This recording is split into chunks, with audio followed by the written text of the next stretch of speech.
Welcome back. This is a Honda BF40. This is a 2000 year Honda BF40 outboard motor here. I've already taken the cowling off the top. And it runs rough because the carburetors are, the idle jets and the carburetors are dirty. It'll run great at high speed, but just sitting here idling, I have a garden hose attached down here to the water inlets, but just sitting down here, it's going to run a bit rough at idle because the one or more, and usually it's one of the carburetor jets is a little clogged up. So what I'm going to show today is how to get the carburetor pack out of this engine. So let's just run through this. I'm going to go quickly. You can always slow down the video and so forth. The first one is the choke. We're going to pop off with a flat-bladed screwdriver, pop off the choke linkage. There are 3 carburetors on this engine, so we need to remove, and they all come off as one group. So the next one I'm going to take off is the throttle linkage. This is connects the remote control. This is what makes the throttles go up and down. We're going to have to get a little bit more off the choke here, and that's going to be both the manual choke, which is up here. If I press the choke back, this takes a little bit of effort. If I press the choke back while, I might have to use a screwdriver. This just clips in there with friction in this clip. There it is.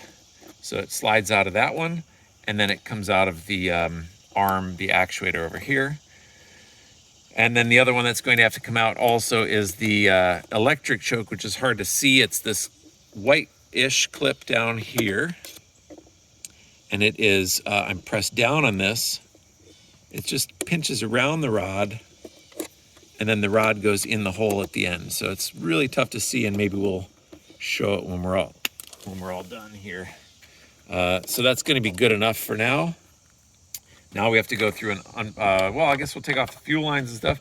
So before we do that, take a flat-bladed screwdriver and open the float bowls in each to drain the float bowls. If you're living in fuel injection world, you don't have float bowls, but here we have float bowls. So I'm going to open all 3 of these, and the fuel that's in the 3 float bowls will drain out into the engine, and that's fine. It'll drain out, unfortunately, right under the ground. Great. So then the next thing we'll do is to take off the 2 fuel lines. There's a fuel supply line here, and there's also a fuel return line over here, and both of those are, this is the fuel pump, by the way, that I'm on. If you're extra careful, you don't have to do anything fussy to get these off. I would recommend highly taking extra time to do a good job on this step. There it is. I believe that's it. So then the next step will be to take off the air box, and everything's gonna come off as one. So the next step will be to take off the however many bolts it is. 1, 2, 3, 4, 5, 6, 7 for the intake manifold. So here comes the 7th, which is a cap nut. Don't lose that one. There's a cap nut up here at the top. I'm going to take both those out first. Actually, there's 8 bolts. I can't forget the one on the top.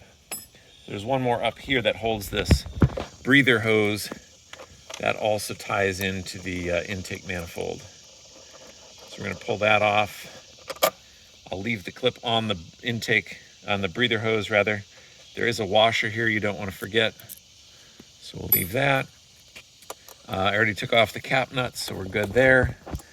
There is a clip on this upper outside bolt that holds the fuel line in place. We'll pop both those off together. And then we'll just go off and get the rest of these bolts out. I could tell a story about a shaggy dog or something while I do that, because it's just unscrewing bolts. People who care more would edit this video, but I probably will not. So these are K-Hein carburetors, and it's not hard by any stretch to take them, to tear them down and get to their jets to where you can clean them, but it's also not. There are 3 of them, and there's some effort to get them disconnected and reconnected together. So You certainly have to be ready to do that. The other things hang right there. If you are taking this apart, you should have a gasket also, and that's the gasket part number for this engine. Of course, take a look, but there's the gasket. So you really should put a new gasket on this if you're going to be taking this manifold apart.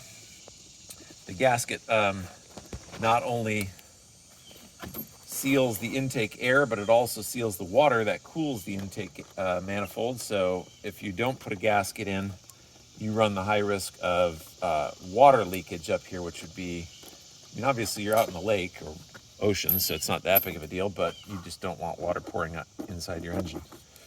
So here's where the choke might cause me a problem. The electric choke is still holding on there.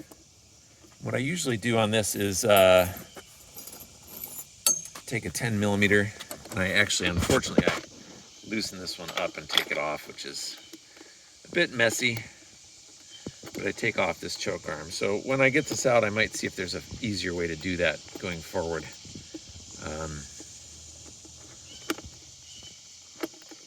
Yeah, there's got to be something I'm not doing the most smart way here. I'm going to take off that arm too. Okay. We'll leave that more assembled. All right, this should slide right out. And it does. So here's the water passages. There's a sacrificial anode up here in the water passage. Here are the 3 intake ports to the engine. You can see the valves in here. And the gasket we've got right here.